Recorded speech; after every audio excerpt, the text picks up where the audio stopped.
Yeah, we're finally doing this. Well, I don't need to tell you guys, but this game has an interesting story before and of course after it released. Starting out as an answer to the travesty that was Streetwise, and once it was given to the people, they definitely didn't understand what to make of it. Oh, and then Clover Studio shutting down soon after. So, quite the roller coaster of events that led this team to create a once in a lifetime piece of art before bowing out on a high note. It's been about 20 years since then, but I do feel like it's finally getting some recognition. But let's be honest, it's still the odd one out when compared to Clover's other games like Beautiful Joe and especially Okami. Well, let's give God Hand the time and attention it's always deserved. This is Combat Overview. Here we go over the general controls, the main mechanics, who and what we use them on, and then see how it all comes together.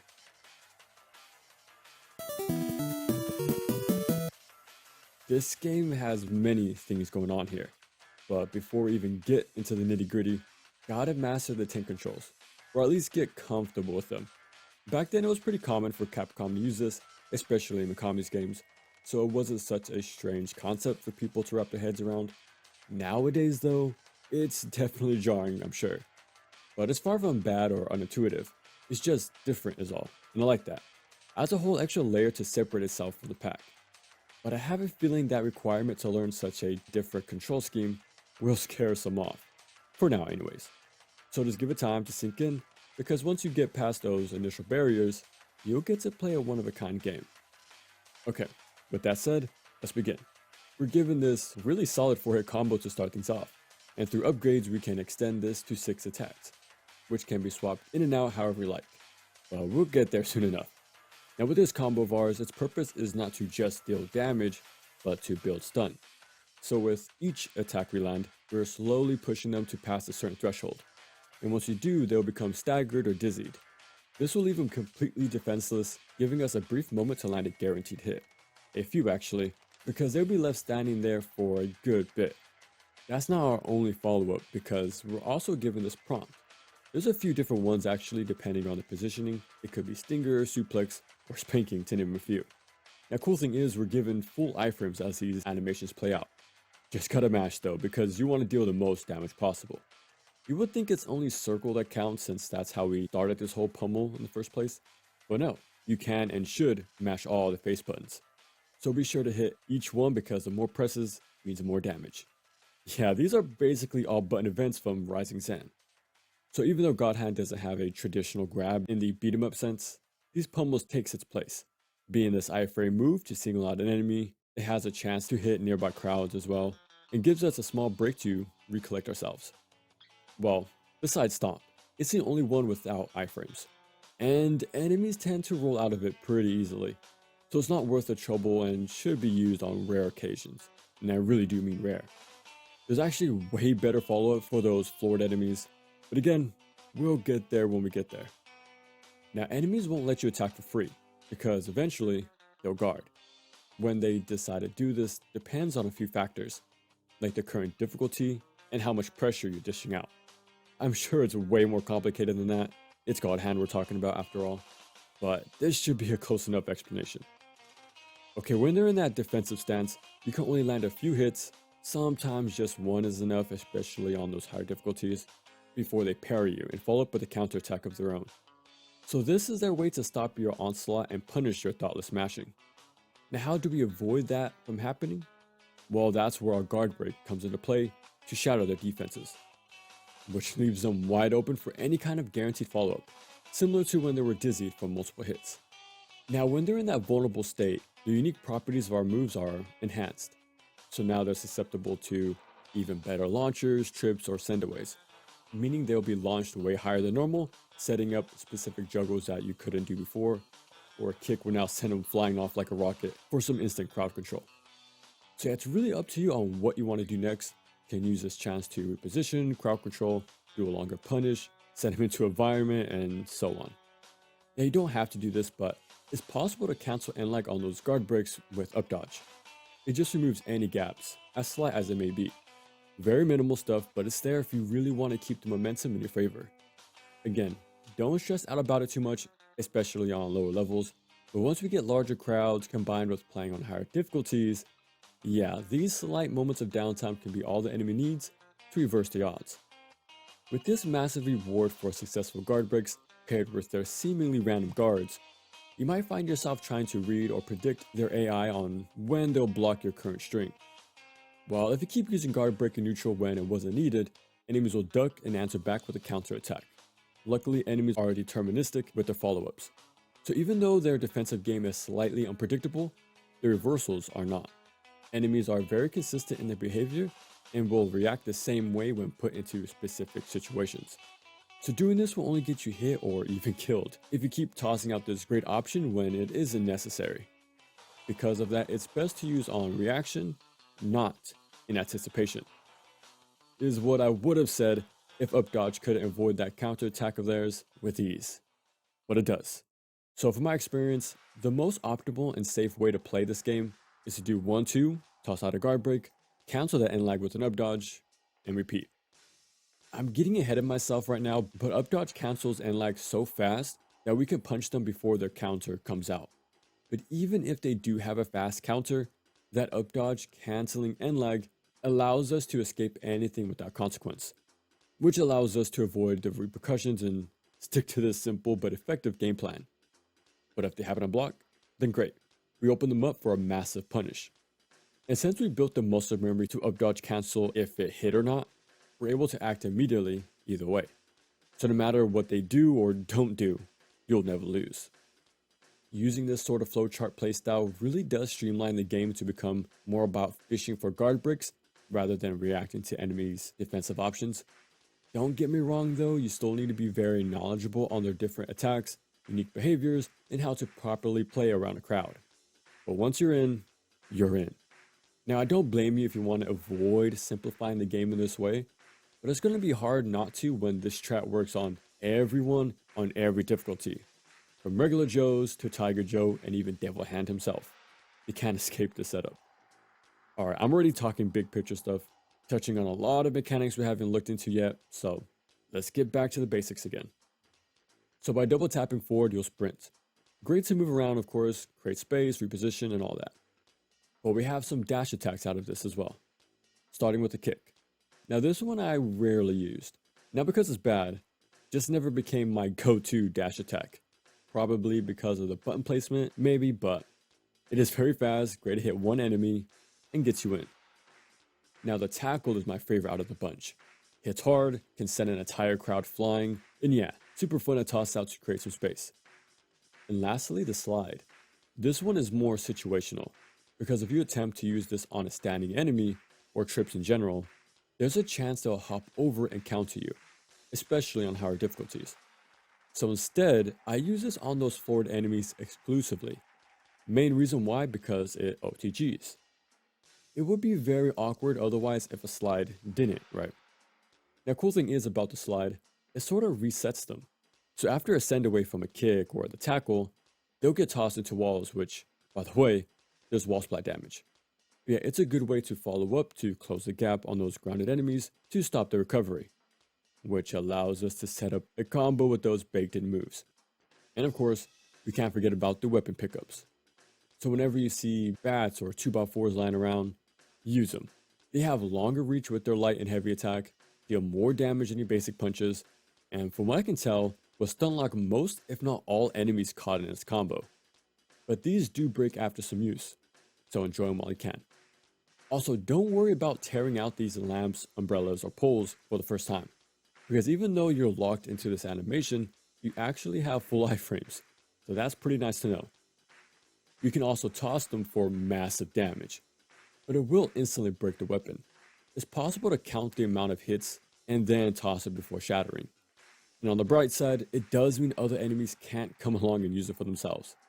So if you're ever in a room with a ton of melee weapons, not a bad idea to chuck these around so they won't use them instead. But it's not just stick-based weapons. There's crates and barrels too. They contain items as you expect, but we can actually pick them up. Crates aren't bad to chip away at far off enemies or bosses before going in. It's also a safe way to bring out a single enemy, letting you avoid an entire group fight. There's also explosive barrels. Can imagine they just clear a crowd while doing massive damage, and if you're close enough, can follow up with a dash attack. So it won't hurt to memorize some of the placements to make certain fights easier. And we can't forget about the map themselves, because it's also our weapon. Of course we can set up extra wall splat damage, but there's also different stage hazards with each major area. The scaffolding, fire, turrets, spiked pillars, junk compressors, electrified fences, boulders, sinkholes, and yeah, there's many ways to interact with the level than you might realize. It's not just barren, copy-pasted arenas with nothing going on. No, we can actually use the environment in a few different ways to help manage the situation. So yeah, the game is pretty demanding at times, but it gives us multiple ways to play smarter, not harder.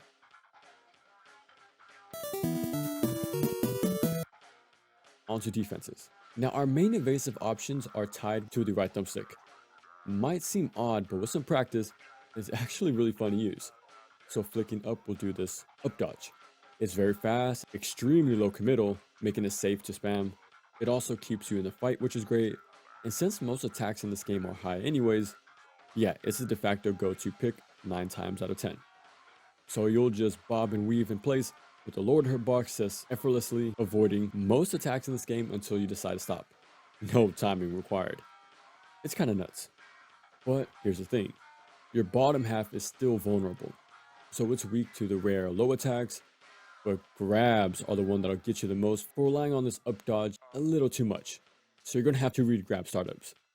Now I mentioned this before, but up dodge cancels most attacks with ease.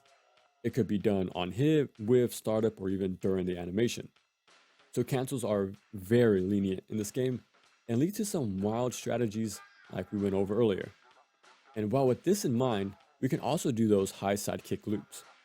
Doesn't work on everything, and you still need to watch your back, but with the power of up dodge cancels, stuff like this is possible.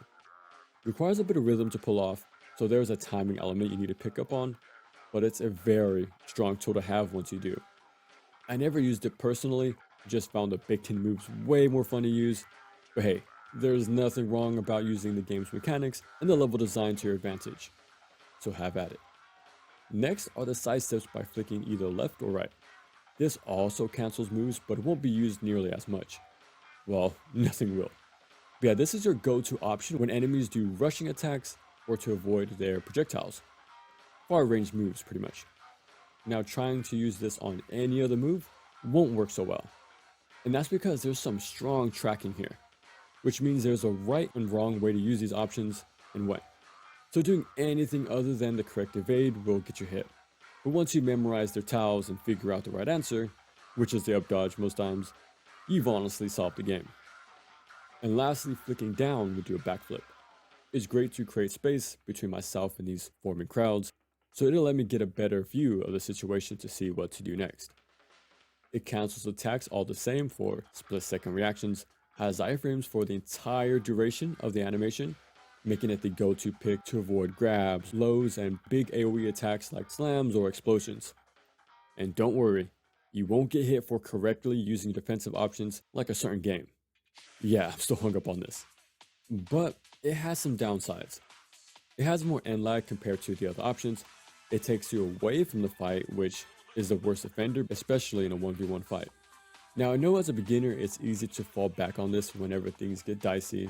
Trust me, I was there too. But try to build a confidence with that up dodge instead. Has way more pros and cons, and it's actually safer to stay close to enemies, rather than backing away from them with that flip. Sounds backwards, but it'll make sense eventually. But with me saying how amazing up dodge is, and rightfully so, enemies still mix it up with attacks that ducking cannot evade. Because of that, our sidestep and backflip are far from unusable. They're perfect in their niche use cases, and that right there makes them amazing options, because it makes sure every aspect of our kit has a clear role to play. It's a very well thought out balancing act that I know you will master for yourself. Looking at the HUD, this yellow bar is our health. It doesn't get refilled between stages, but it will on death. Now that can get a little tricky, but if you do happen to end with very low health and don't want to start the next stage with an immediate death, buying a life upgrade will actually fully heal you. I definitely had to do this a few times, so keep those as backups if possible. And beneath that, we have our God Hand meter. This fills up by landing attacks, getting hit, evading those hits, and of course taunting too. This will all give us tension points to use God Hand, which you can tell is ready when it changes colors. Now, just like all good powered up states, you get iframes on activation. So already this can be used as a reversal to get rid of a problem in no time. But there's more going on here, because our attacks become way quicker, deal more damage, and are now unblockable. Oh, and you're completely invulnerable the entire time too. So for a few seconds, you're just this invincible punching machine, just locking down enemies in these infinites until they die. It's pretty damn strong. There are some things you should know about it though.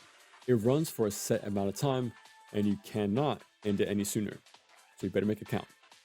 Cool thing is though, you're also given iframes when it deactivates. So even though the game takes control away from you in that moment, you won't be screwed over because of that. Now, unless you're doing a challenge run, use this as soon as it's ready or when a problem is about to show up. Best to use it whenever possible because holding off will just have you miss out on potential meter gain, which could have gone to a second or even third refill for all this God Hand uptime. If you play fighting games, then I'm sure you'll know it's always best to spend a meter rather than die with a full bar. Next up are these roulette orbs.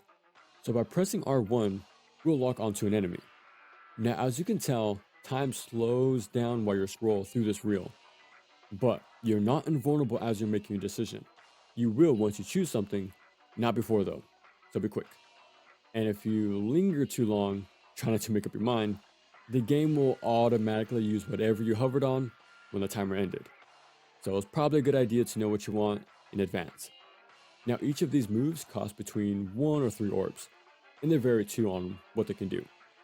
One of my favorites is the Dragon Kick. You get this from saving a villager very early on, so be sure not to miss this one because it's going to be used a lot on these early game bosses. Actually, I only use roulettes on bosses now that I think about it. Home Run God is another move that takes 2 orbs and will replace Dragon Kick around the halfway point of the game, so that'll be the big problem solver. Chain Yanker is another really good one you get from saving a villager, and this pulls in an enemy from anywhere on the field to set up a guaranteed stun. So it's a free combo starter since everyone is dazed. Or you can use this for easy meter gain, because as we know, pummels are a solid way to gain tension points. But since dizzied enemies stand there for a while, it's possible to land 2 yes ma'am kablams first with the help of up dodge cancels, which also gives a ton of meter. So for the cost of 1 orb, you can get another use of God Hand, no problem. And this works on enemies both big and small, so be sure to have this as a mainstay. La Bamba is pretty solid for crowd control. Can never go wrong there. You start with this one, and you're given its level 2 version for free, so there you go. Kung Fu Tango shouldn't be overlooked, because it's the most damaging, low-cost roulette move in the entire game.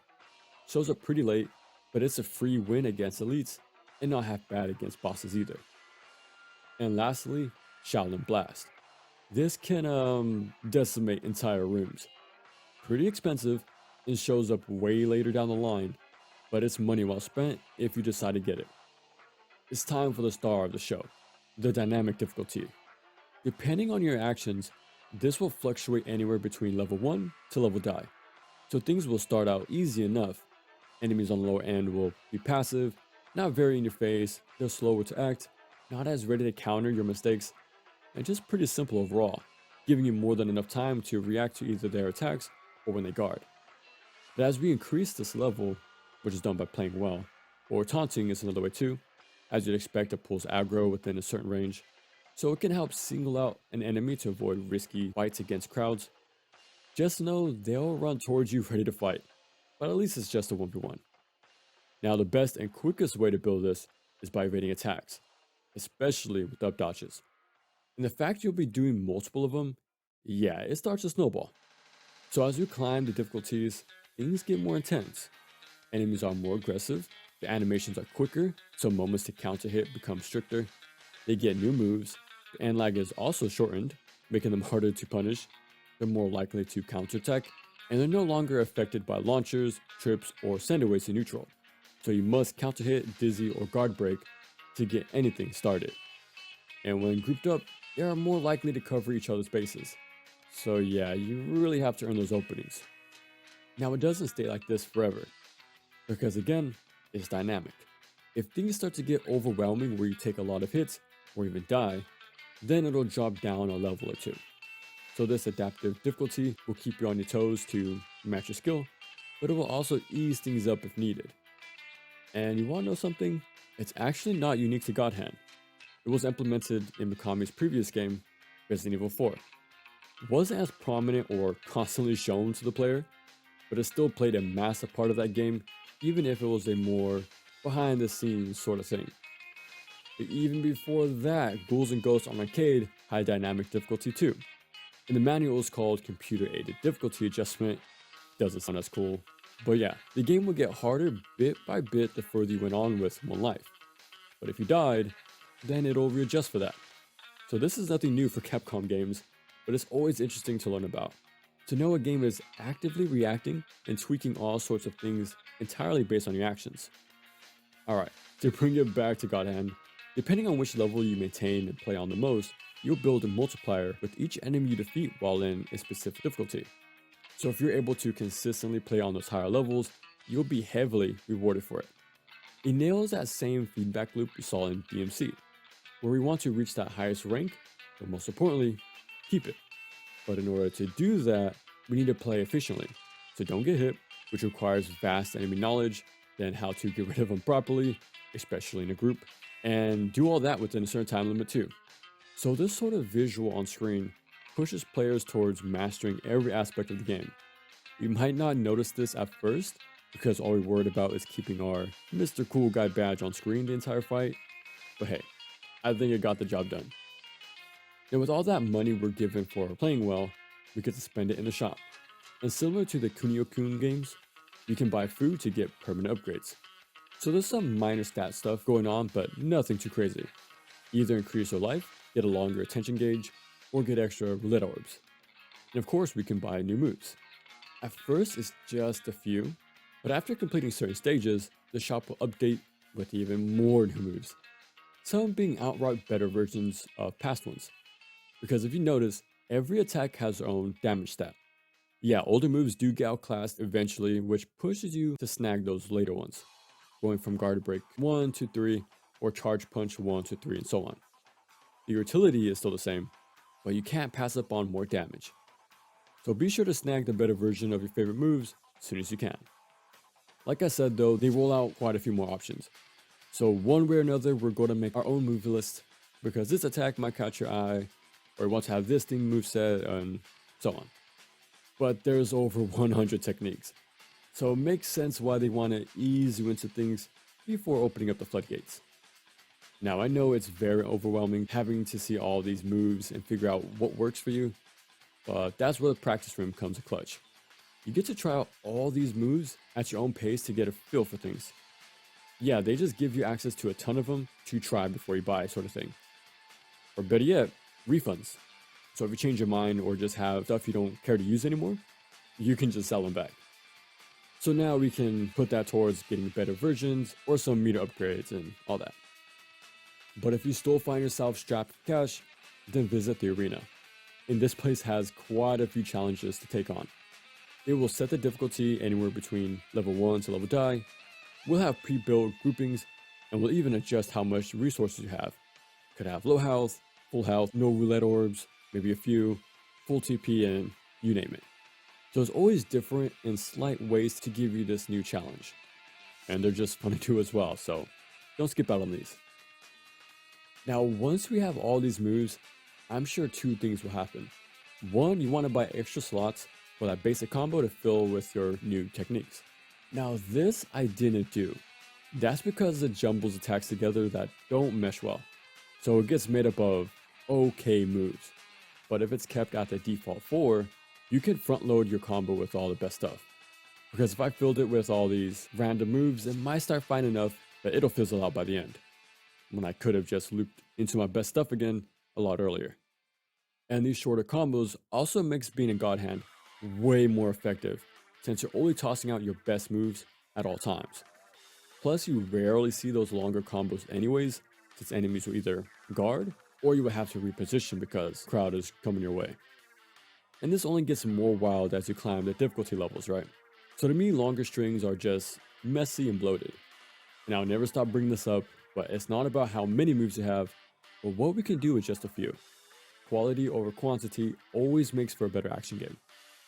And for the second thing, it's going to be a head scratcher on how to form a solid moveset. So I'll do a quick rundown of what moves I used, and maybe it can help out. Okay, for the main combo, just keep it simple. Honestly, the starter set is a really good base on what we want to aim for, which are fast jabs that seamlessly blend into one another. Or make sure they don't have any properties. Those moves will have their own dedicated spot, but I'm getting ahead of myself. So I kept the first two moves throughout all my playthroughs. They're fast and linked into each other with little to no gaps. Jab and straight for the win. And for the last two slots, I put multi-hitting moves. Since we only see those in GODHAND, it's good to have a lot of hits to build stun. Then once combined with the speed buff, yeah, it definitely gets the job done.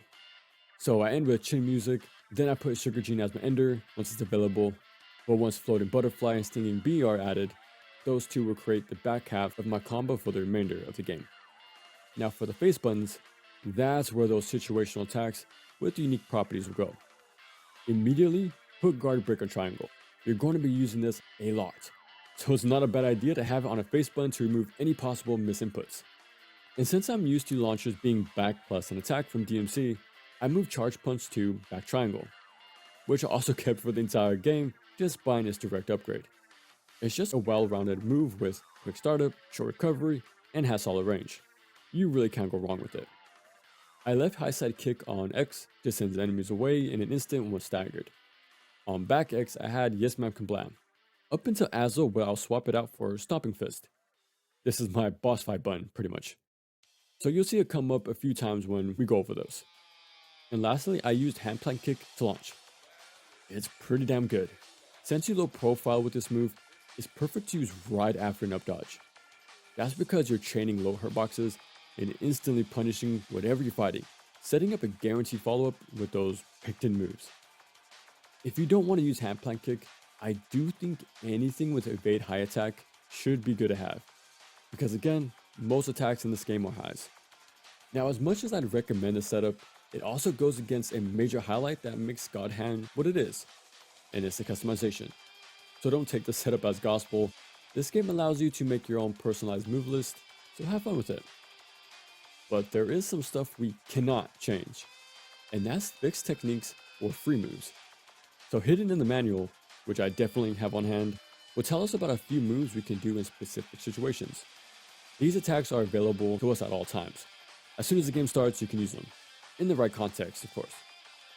Let's start with the sweep. So by hitting triangle at any point during the up dodge, you'll toss out this low kick. It fills the same role as the hand plank kick, being a solid counter attack after a successful evasion to land a punish, resulting in a trip. And since we up dodge a lot, I'd really recommend you build a muscle memory to sweep out of it. Now only do this once you're more comfortable with the game, but you'll be missing out on a lot of punishes if you don't. Now that we've interrupted their combo and are flat on the floor, this sets up the heel drop, better known as the axe kick. So by holding forward on the left thumbstick plus triangle near a downed enemy, it'll pop them up. Yeah, we have ourselves an OTG and the better option I was hinting at when talking about how bad the stomp is. So use this instead after slides or sweeps. Once an enemy is around waist high level, a neutral triangle press will do launch kick, which as you can tell, sends them above your head. So it's the perfect follow-up after that axe kick to set up a juggle. Now once an enemy is that airborne, you can do a few things. Again, holding forward on the left thumbstick plus triangle will do a roundhouse kick, just sending the enemy across the map, hitting anything in its path for some crowd control. But it's also possible to reposition with sidestep cancels in order to aim this. You can send them into a group or into a geometry for wall splat damage, or even off a cliff. It's all up to you. So it's not only a great ender, but it's one of our best ways to crowd control. Or we could have done Dragon Punch, or Shoryu, by holding back this time on the left thumbstick plus triangle. This is a great option to juggle. You can do a few of these actually, and there's nothing to it really. Just press back triangle as soon as you touch the ground again, and that's it. Not to do any cancels of up dodges, nothing like that. But this loop doesn't work forever, especially on higher difficulties. Because similar to how enemies will guard eventually, they can also escape through aerial combos by backflipping out. So they fight back no matter what, which is great. Because of that, I only do one Shoryu in the roundhouse before they can tech out. But if that first Shoryu happens to stun, then you can loop a few. Because remember, staggered enemies are in that vulnerable state for a few seconds to let you do whatever. So that's why we're able to do 5 or 6 Shoryus without any pushback. This will be very useful to know against certain bosses. Now this all might sound complicated, but if you noticed, it's either forward on the left thumbstick with triangle or just triangle. Only thing that changes are the enemy's position. So trust me, these are very easy to pull off since you're using the same inputs back to back, while the game does the work for you. Now even though some moves fall out of relevance with these stats, our baked in ones do not, because surprisingly they scale up with you as you progress through the game. So the pure fundamental moves will always be useful, which is great to know because enemy health pools are increased throughout the course of the campaign. So if you felt like the time to kill was starting to feel different over time, well, it's not your imagination, because the game kinda makes them tankier. But yeah, that's the baked in moves, and they guarantee we have all the necessities. They're also super versatile, so get creative with it. When it comes to enemies, there is a lot. The most basic grunts are small fry, bandanas, and gangs. These guys will fill the room and are ready to see if you're up to the task that is GODHAND. Well, as I mentioned before, enemies like their high attacks. So don't worry, they can't do anything too crazy if you just up dodge. Well, besides the occasional grab. Now don't underestimate them because they show up in crowds most times. So when you stop up dodging to fight back, you need to know how to conduct yourself around multiple enemies attacking you at different intervals. Yeah, they may be simple, but their numbers make them very interesting to fight. Also, these guys are quick to pick up nearby weapons, but their combo is consistent and has actual startup, as it should, which are 2 horizontal swings followed by a vertical ender. So up dodge twice, then sidestep or backflip the final attack. Just really depends on the map or where the enemies are grouped. There's also an elite version. I know these guys might look scary, but just up dodge. Again, most things in this game are high attacks, so once you get over that hump of understanding the controls and how these enemies fall into certain patterns, it'll become more, not easier, but approachable, if that makes sense. Yeah, these elites in purple can't do much if you're just in their face up dodging, especially with the 1-2 guard break loop. Soon after we encounter the Mohawks. They're a slight variation of elites, so all highs with the occasional grab. But they can toss the hair at you as a sort of blade. You see them reach up to grab it, and there's also a sound effect to cue you in. There's also zebras. His combos are taken from elites, but added an extra move or two. But as you can tell, it's all highs. So as long as you're in his face, he won't do anything we haven't seen before. But he has a lot more mid-range attacks to close the distance that you need to learn. Each have very clear telegraphs. So once you're in that sweet spot, be ready to sidestep. And yep, he falls victim to the same loop. Then there's fatties. These big lumbering guys are kinda simple. So all you need to do is get in close and lock them into the 1-2 guard break loop because they really don't have fast enough options to contest this. Now the only thing you need to worry about is their grab. And unlike Urban Rain, these guys have actual startup to give you a heads up by spreading the arms out before going in. Just know they have hyper armor on this, so you really need to respect it and backflip in time. But if you do get grabbed, you're still given a second chance to break out in time. Just gotta wiggle that left thumbstick fast enough. And if successful, you're given a guaranteed reversal. So it's not like Urban Rain where you're not rewarded for your grab breaks. So if you were wondering what I meant, well, this is how it's done right. But yeah, you do have 1 or 2 attacks for both mid and long range. But again, as long as you're in their face, they won't do anything crazy. There's also a ninja version, having these mountain blades. Looks kinda cool, but still, nothing wildly different than before, because up dodge will shut him down all the same. You do have the grab, but it's extremely rare from my experience. They seem to favor their far attack if they're given a chance though. There's a clown version too, more or less the same to the regular ones, but he does get this bouncing attack instead. And he seems to go for grabs more often than the rest of them. Now I haven't mentioned this yet, but they're not easily launched as other enemies, so don't expect to do the typical juggles. Instead, I end up doing a charge punch, up dodge cancel, and repeat. Does solid damage, but it seems to dizzy consistently too. And lastly, ones with bazookas on the back. Just look out for when they drop because he's about to fire away. You can up dodge these or sidestep as you make your way in. Man, I really like how well GODHAND makes recolor enemies. Smart way to give the player new enemies with what's already made. Think that's a massive strength of the game. Honestly, it's really what every brawler should aim to do. There's also skinnies, main one being knifemen. These guys like to keep their distance. Think of them as signals in Streets Rage, honestly. So they hang around mid-range, maybe a bit further out. But as you imagine, they like to keep their distance to toss out knives. So whenever he high jumps, that's your cue to up dodge. Or if he rolls to the side, that's your cue too. His other attack is a slide, so he does have a gap closer of his own. Won't come off as a surprise because he'll crouch first. Again, similar to signals. But once he's in that close range, there's two attacks to look out for. It can be the simple upward slash that can be up dodged, or it'll be this X kick. The initial rising hit can be up dodged, but the follow through cannot. It's possible to sweep his leg in time, but sidestep or backflip will work as well. So he has a specific role in the field, has startup and lag to his moves, and is very deterministic. This is how good enemies are designed.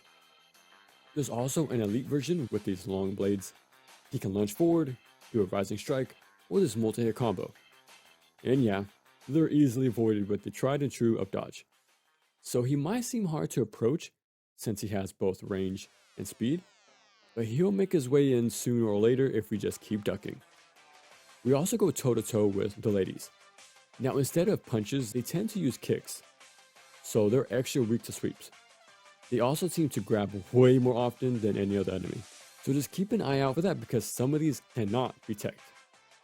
And to continue the Final Fight tradition, they have whips too. You can imagine they own the mid-range, so when she raises her arm, putting the whip vertically, it's a low sweep. If it's a noticeable overhead windup, then it's a vertical attack. Kinda backwards, right? Vertical means horizontal, and horizontal means a vertical attack. And honestly, even now it's still confusing. So instead, I wait till the attack is over, then during the end lag, I dash attack to close the gap. And just like before, there's some more recolors, but they're all built off the same base.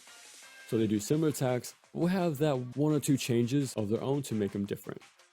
There's also zebra women. Just like the guys, they have noticeably more attacks to close the distance. But I won't be surprised because the startup is clear and defined. We also take on these lovely Amazons. They have a pair of hatchets, we either do this multi-combo or forward lunge. And it's the same story as most enemies of all highs with the occasional grab. And just like most things, 1-2 guard break loops like a charm. We also have Kung Fu enemies, a lot of highs as usual. But there is a second combo that ends with a mid that cannot be up dodged. They have a good amount of tracking though, so you must time it right. But you can interrupt them a lot sooner before that even happens with a hand plank kick or sweep. There's also Kung Fu leaders. Similar to the elites, they have a modified combo, so expect a lot of highs. They do have a dangerous grab though. Not only does it deal good damage, but it's also untechable, so you gotta respect it. Now for the 1-2 guard break loop, their counter is pretty quick to interrupt, which means you gotta up dodge one more time before going back to the loop. So yeah, they still get looped. Okay, before we go into the heavy hitters, we need to go over counter hits. So many enemy combos have openings. Might not seem like it when we're busy trying to survive, but once you know the patterns and pick up on what to expect, we can go from waiting till they're done to interrupting them midway, taking our turn a whole lot sooner. Now you can counter hit with any move, just depends on your timing really. But popular ones are charge punch, high side kick, sweep, and even a regular jab works too. Now when you land a successful counter hit, it'll do extra damage, but not only will it guarantee their effects, like launching or tripping for example, but it also enhances the properties. So if it's a launcher, then it really puts them above your head. And if it's a crowd control move, then it'll send them flying off like a rocket. It's also possible to bait enemies into attacking with a taunt to set these up more consistently. So if you're feeling confident to take things into your own hands, then here you go. Honestly, it's no different than what Onimusha did with Soul Orb and 2 Esuns. It's the exact same strategy. And well, just like Warlords, it's very risky and should only be done if you're extremely familiar with the game. And that won't happen overnight. Trust me. You need to know multiple enemy tells, their behaviors, different patterns, timings, and have the situational awareness to know when it's even worth attempting. So don't beat yourself up if it takes a while, because it will. It's a very high skill technique that requires patience and a ton of practice to slowly incorporate into your playstyle. It's a process, but it'll pay off. Okay, the Spectres. Everyone, myself included, would do the same thing. Once they showed up, yeah, we're using God Hand. And for good reason too. They're fast, hit hard, and take a bit to take out. So with the help of God Hand, we can lock them down to easily erase their entire health bar. But let's do the unthinkable. We're going to learn their patterns. So the regular ones have a forward lunge, a swipe combo, and a somewhat rare command grab. All can be avoided with an up dodge. So just do that, because anything else will get you hit. Safe to say, side steps are off the table whenever you're up close against these guys. They do block way more often than most, so the tried and true 1-2 up dodge cancel loop works like a charm. But if they parry you, then up dodge immediately to avoid the usual attacks. Now they also like to teleport. If they're far off in front of you, don't chase. They either hit you as soon as you move in, or they'll just teleport away again. Instead, let them come to you. Just be sure to up dodge the entire time. Once they're close up again, still, don't do anything. Let them make the first move as we continue to up dodge, because attempting to attack early will have them counter hit you instead. But if they teleport behind you, don't panic, because we can use this against them. For now, just spam up dodge and wait. Eventually, they'll teleport near you where we can reposition with the quick 180 turn after they attack. But there's also a chance for a counter prompt to appear, which only happens if they get behind you. Once you know it's a possibility though, the chances they'll land this drops by quite a bit, as long as you're ready for it. There's also Blade Spectres. They have a lunge attack and this double swipe. Up dodge is a go-to answer here, as is for most things. The towers can be tricky to see at times though, so I always assume it's going to be a 2-hit combo. These guys also teleport, so a similar game plan works. But they have a new attack to close the gap, and that's with his Beyblade spin. So be ready to sidestep in time. And if he ends up nearby, we can punish the landing.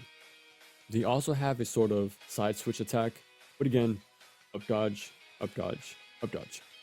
Now I know these guys will always be a threat, so use whatever you're comfortable with to take them down.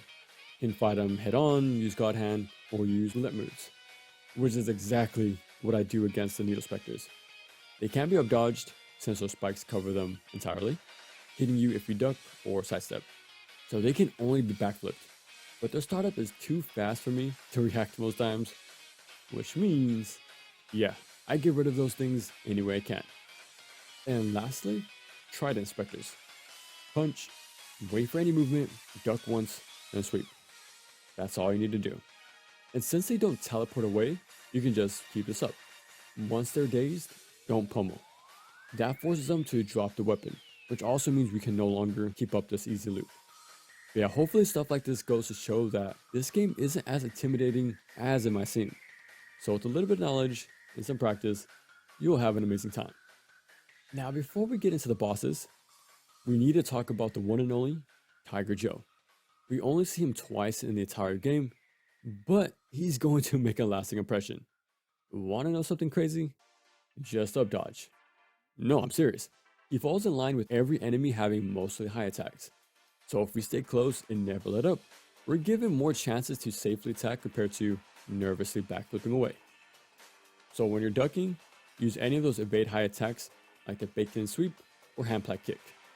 Sweep might be the better option though, because he usually stands on one leg as he kicks. And with counter hits in mind, yeah, this lets us interrupt and do a guaranteed trip. Kinda need that too on level tie.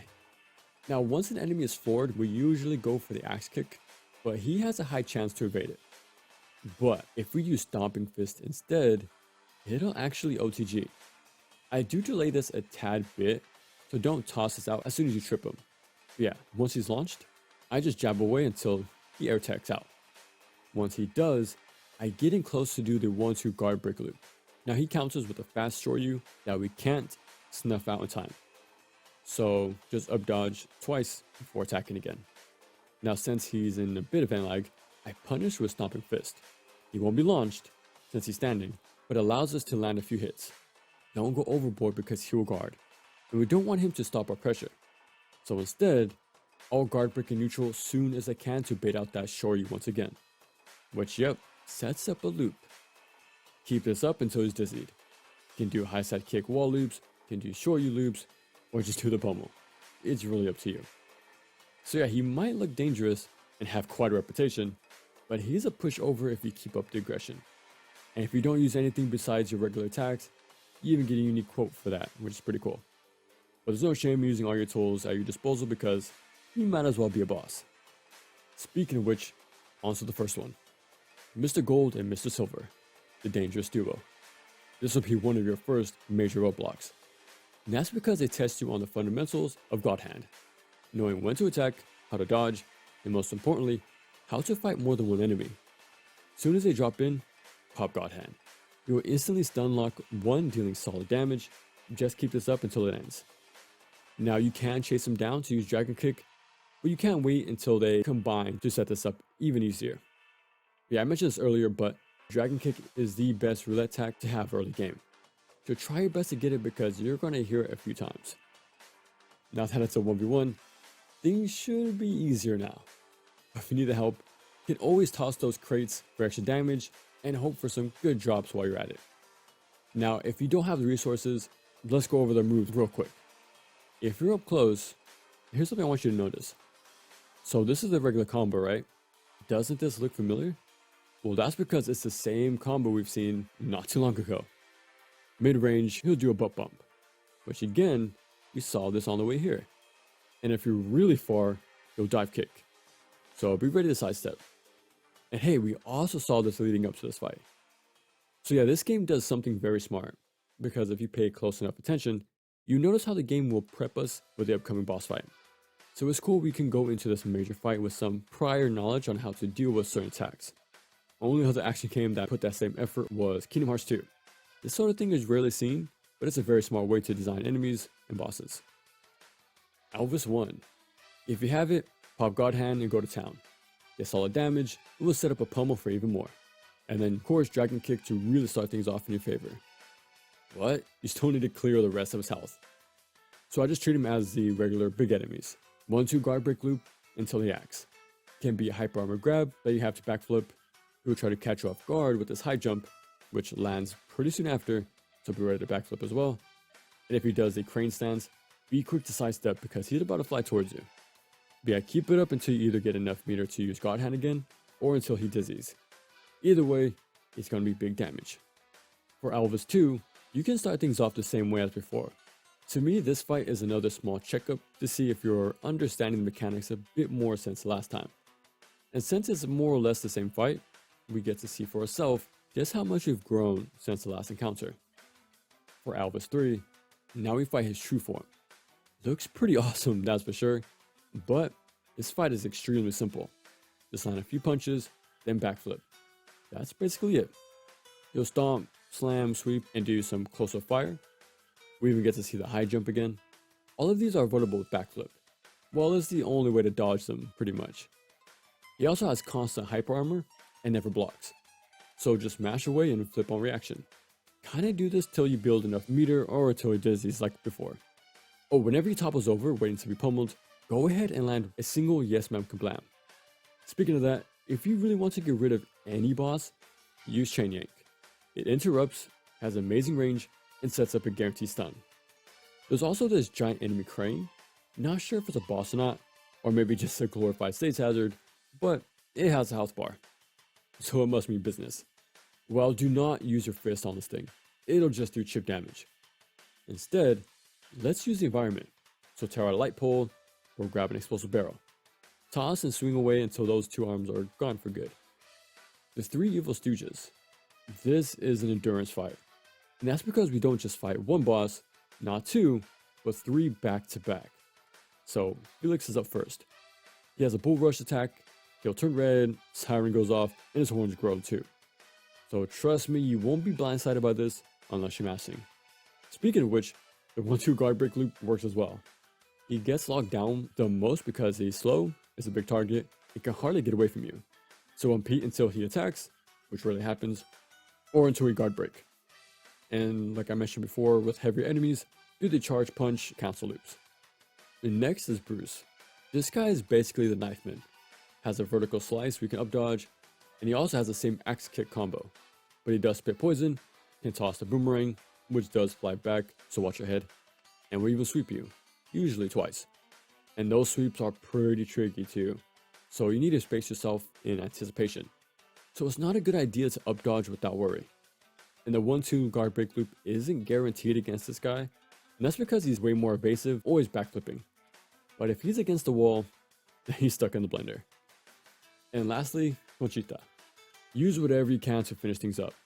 Can chain yank as soon as she drops in, use dragon kick if you have the orbs, or run around tossing stuff to chip her down. Yeah, I really do mean anything. I know this fight can be a lot since we go through 3 major enemies, but if you're having trouble, well, fingers crossed we get some good drops in those crates because this can be a very resource intensive boss. Well, it's time for rematch.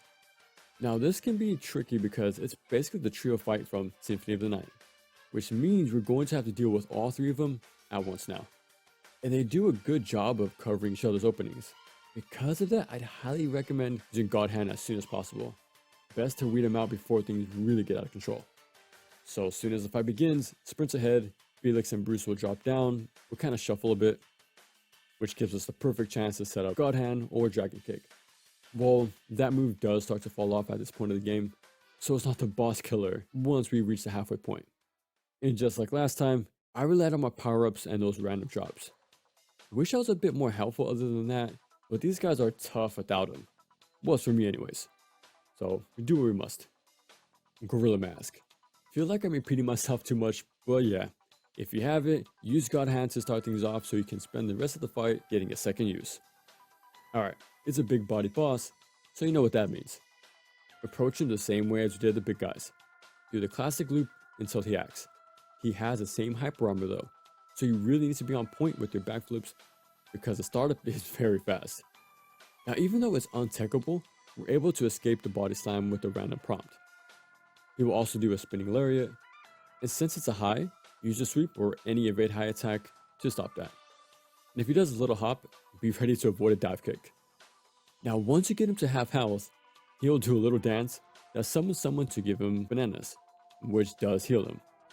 Now he will beeline to that immediately, so either beat him to it or he's going to get a chunk of his health back.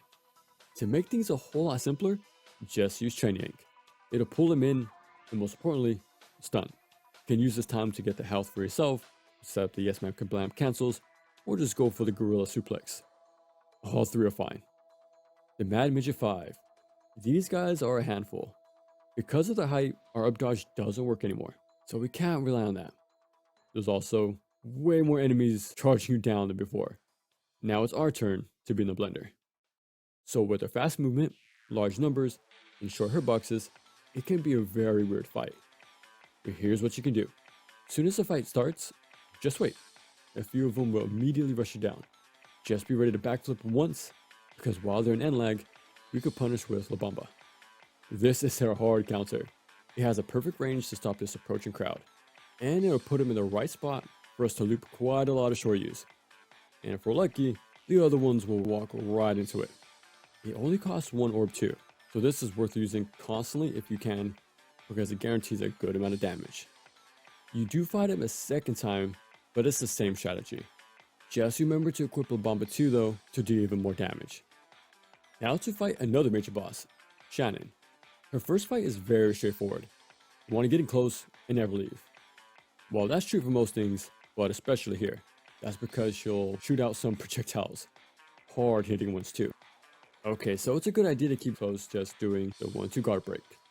But she won't let us do that for free. That's because she has tons of hyper armor. It could be a few swipes, twirls, an explosion, or an explosion after a combo. So we basically loop away, backflip on reaction, and then go back in until she does another hyper armor attack. And since you're landing a lot of punches and doing pummels, we're gonna get our God Hand back a few times. So don't hold back and use it whenever possible. And if you get bored of fighting her, then speed things up with the chain yank into Yes Ma'am Kablams. Shannon 2. Now we go up against her true form. This is very similar to Alvis 3, big enemy, can't block and barely moves, so all we need to do is punch. She will do a few stomps or a bite, but just react and evade with the backflip. Then go back in and repeat until we get a pummel. So just loop your basic combo, wait for any slight movement, and backflip. That's it. Pretty damn close to her first fight. But there's the occasional avoid prompt.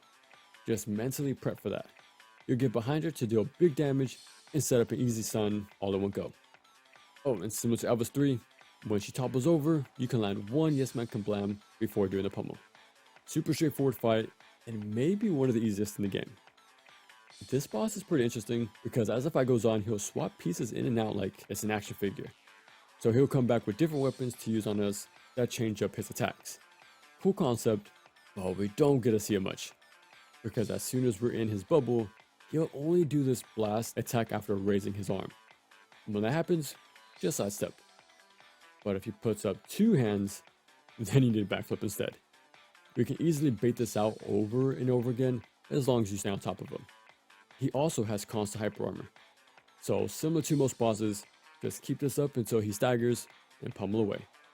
And I haven't even mentioned using God Hand or the roulette moves. So yeah, he honestly never stood a chance. We fight him one more time later on, but nothing's changed. He's still easily looped. Now for Ravel, or Ravel, either one. Just get close enough and use Home Run God. It's the next best boss killer after Dragon Kick. As you could tell, it's pretty good. So if you have the orbs and want him gone, well, here you go. Then pop God Hand to finish things up. And I think you know my strategy for the encore fight. Run up, God Hand, and clean up with roulette. Now that it's a one-on-one, it's way more manageable. There's also a few destructibles along the room if you want to get lucky pickups. Once you take him out, examining the main guy will have a secret third boss drop in. He is skippable though. As long as you pick up the key, you're able to just walk out, which is what we're going to do. To beat God Hand, especially for your first time, it's about playing smarter, not harder. For Psycho Midget or Psycho Grandpa, he's this levitating boss that wants to either grab you or toss boulders your way. But we can skip that entirely, because if you grab a nearby crate, tossing it will instantly knock him down. Once you do, chain yank, and bury to set up repeat axe kicks. He stays there for a good bit too, so we can land a few of these. Now as soon as he escapes, quickly use chain yank again. Be quick to bury, then pop God Hand this time. Because there's a chance he was able to summon back up. But since we have full iframes, we're able to keep this going. And since charging moves slow down meter drain by a heavy amount, we'll be able to land a lot of these buffed attacks completely uninterrupted.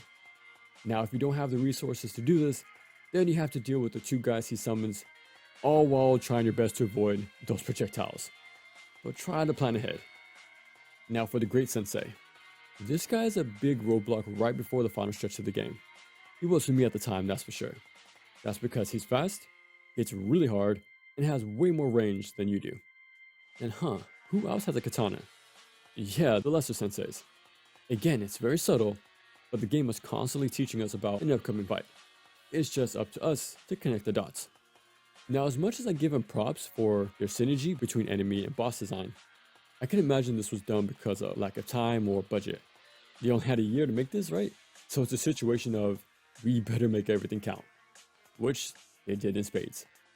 Really goes to show they were either masters of the craft, or maybe it proves that deep, engaging, and most importantly, fun combat systems are a lot more feasible to make than some might assume. Ninja Gaiden 3 is another good example, doing a complete 180 with Razor's Edge in 8 months? Maybe. Just maybe. Well, back to God Hand. This fight is where I learned how good the 1-2 guard break loop is. Just get in close and do the same string. When you do the guard break in neutral though, this counter is way too fast to beat, but luckily we can avoid it with an up dodge. So similar to Tiger Joe, we're going to up dodge twice instead of once. Now that he's in and lag afterwards, we're able to go right back into it. But if you connect a guard break, just set up a launcher and send him towards the wall for extra wall split damage. Don't do more than one because enemies do like to tech out. Like I mentioned before, if you dizzy with that first Shoryu, then that's your go ahead to do a few of them. Then yeah, chase him down so he can't escape the pressure, but he does try to fight back by summoning clones. The amount is based on your level, so that could be rough, but if you have Head Slicer or Shaolin Blast, you can clear the room. It's also not a bad idea to run away and throw stuff to lower their numbers too. Let's keep this up until you fully God Hand to squeeze out a win. For Battles, he doesn't have a regular fight. No, for him, we go right into his true form. As we do against every large boss, get in close and don't let up. He has no block, hard to miss, so punch away. And to make this even easier, just look at his big old bug eyes, because once he turns pink, that's our cue he's going to attack. Now that attack is not always the same, but there's no need to learn their many windups, and that's because they're all high attacks. So we're basically playing a game of Simon Says or red light, green light. Wait for the color and react accordingly with an up dodge. He does have a second form about halfway through, but nothing changes. He hovers right in front of you with this massive hurt box, and all his attacks are avoided with up dodge. Doesn't matter if it's the little beams or even the slam. They're both easily dodged with the same option. And we didn't need a color to tell us that. It's God Hand we're playing after all. Now the one move that it won't work on is the far off charge attack. That's only possible if you're running away from him though. But like I said a long time ago, this game is so much easier if you stay closer to enemies. Well, it's time to take on one of the best rival fights ever made, Devil Hand. Now this is easily one of the better fights in the game. That's because it doesn't have you stand still and up dodge the whole time. Instead, your spacing and timing is a lot more important, not to mention the overall speed of the fight being way more fast paced. This is going to be a real wake up call because of that. But that's what every rival fight should aim to be. This final test to really prove you understand this game's mechanics. So let's get started. Now I do approach him with the same 1-2 guard break loop. It still works in its own way. And that's because his counter can't be up dodged. So we must backflip this time. Well, that's fine, because he'll follow up with either of these two options, most times. Okay, one of them being this step back kick. All you need to do is space yourself and then a high side kick. Sounds simple enough, but it does require some decent spacing and timing. That's because it'll set up a counter hit. So we'll deal solid damage and send him to a wall. But he's just as evasive as we are. So there's a chance he might cancel out of that kick and try to counter you instead. Even then, that won't change our plan, because as long as you cancel the end lag of high side kick with a backflip, you'll be out of harm's way. And if you're connected, then no harm, no foul, because you won that interaction. So just get into the habit of canceling your kick at the right time. Now the other main option are roulette attacks. These all have this flame effect to them, so that's our way to know. Actually treat these the same way as those Shannon attacks, being these hyper armor moves we need to back away from. But unlike Shannon, we can't just walk up and punch again. He's just too slippery. So at first I tried charge punch to catch that end lag. Charging this move will magnetize Jin towards him to help land that hit a bit better, but I found it way too inconsistent. So instead, I used Stomping Fist. This thing has an extremely high hit rate to punish those roulette moves. So after either the blade beams, the rush down, Kung Fu Tango, and even his own Shaolin Blast, they are all punishable with the Stomping Fist, allowing you to follow up with high side kick. Now whenever this kick lands, I make my way in and repeat the process of 1-2 guard break into backflip. This locks him into this loop, forces a reaction, and since we created some space afterwards, we're given a better chance to react. Alright, once we push him over the halfway mark, we enter phase 2. He instantly pops God Hand, which means he becomes fully invulnerable, hits harder, swings faster, and will even dodge everything you toss his way. Yeah, even if we're in God Hand 2. So no one will land a hit for a few seconds, creating this stalemate for a bit. Instead, let's run away. Just turn around and go along the edges. We're aiming it out, but we have no choice. Keep doing this until you see a quick orange flash. That's your cue that it ended. Quickly use roulette to automatically face him. You can use this to see what move he's about to do next, usually Shockwave or Head Slicer, but for me, I just let him have it with a Shaolin Blast. You can also use Chain Yank or even Pop God Hand to iframe through his attacks as you make your way back in. And don't worry about spending all your resources in this fight, because we'll begin the next boss with full refills on everything. So yeah, don't be stingy. Use everything you can to get your win. Now from here, the rest of phase 2 is all the same, just with the random chance he'll power up. Oh, I almost forgot, but if you actually land a guard brick, just do the usual. Launch, Shoryu, and roundhouse towards the wall. And also keep a lookout for dizzies, because it'll set up a Shoryu loop. And if he taunts you, it's a free punish with Stomping Fist, so don't let him get away with that. And now for the final boss. This is pretty straightforward, and one look at him will tell you why. And that's because he's designed as every other large boss. Just punch away because it can't block. And while you do that, just keep your eye out on the left side of the screen, because that's the only place where he attacks. He can do this wide horizontal swipe, so backflip, or he'll punch the ground, so backflip. But if you see his hand ready up a finger flick, you can up dodge it. And once his eyes glow, up dodge works as well. Yeah, that's basically everything he does. He's just a mashing punching bag with a lot of health, so be sure to use God Hand whenever possible. Oh, and whenever he's toppled over from being staggered, you have enough time to land one Yes Ma'am Kablam. So luckily we're able to gain a lot of meter in this fight to speed things up. While he also leaps off screen. Just keep your eyes on the mini-map to see where he'll land though. And if it's directly behind you, pop God Hand. I've never had a good time avoiding his far range attacks, so I just turn on my constant iframes and run in. And once he's about done, why don't we finish things off in the right way?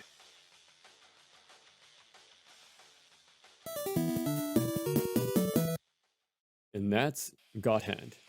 So this is what 3D Final Fight should have been. Well damn, the team was able to translate what beat 'em ups are best at. Positioning, crowd control, and overall efficiency. And that's all here. Then add the evades, cancels, wall splats, and counter hits on top of that. I know I made it simple, but there really is a lot going on here. The game will mess you up and has quite the learning curve. So don't beat yourself up if things are awkward or difficult at first. But that's what makes it so rewarding to go back to, right? You'll always be able to learn one more thing. Could be enemy patterns, how to crowd control, trying your hand at counter hits, getting better at bosses, testing out different moves, doing challenge runs, and so on. And since these games are meant to be played multiple times anyways, this game gives back as much as you put in. It's all about the journey with the genre and not the destination. So learn at your own pace and just enjoy the ride. And for a game this unique, yeah, you definitely want to appreciate every second of it, because there's really nothing like it. There may be other 3D brawlers, but the controls, mechanics, enemy design, progression, customization, presentation, and its personality just can't be replicated. It really is a one-of-a-kind title that was made from pure passion and unfiltered creativity. So you must approach it on its own terms. And that's why it's an all-time classic.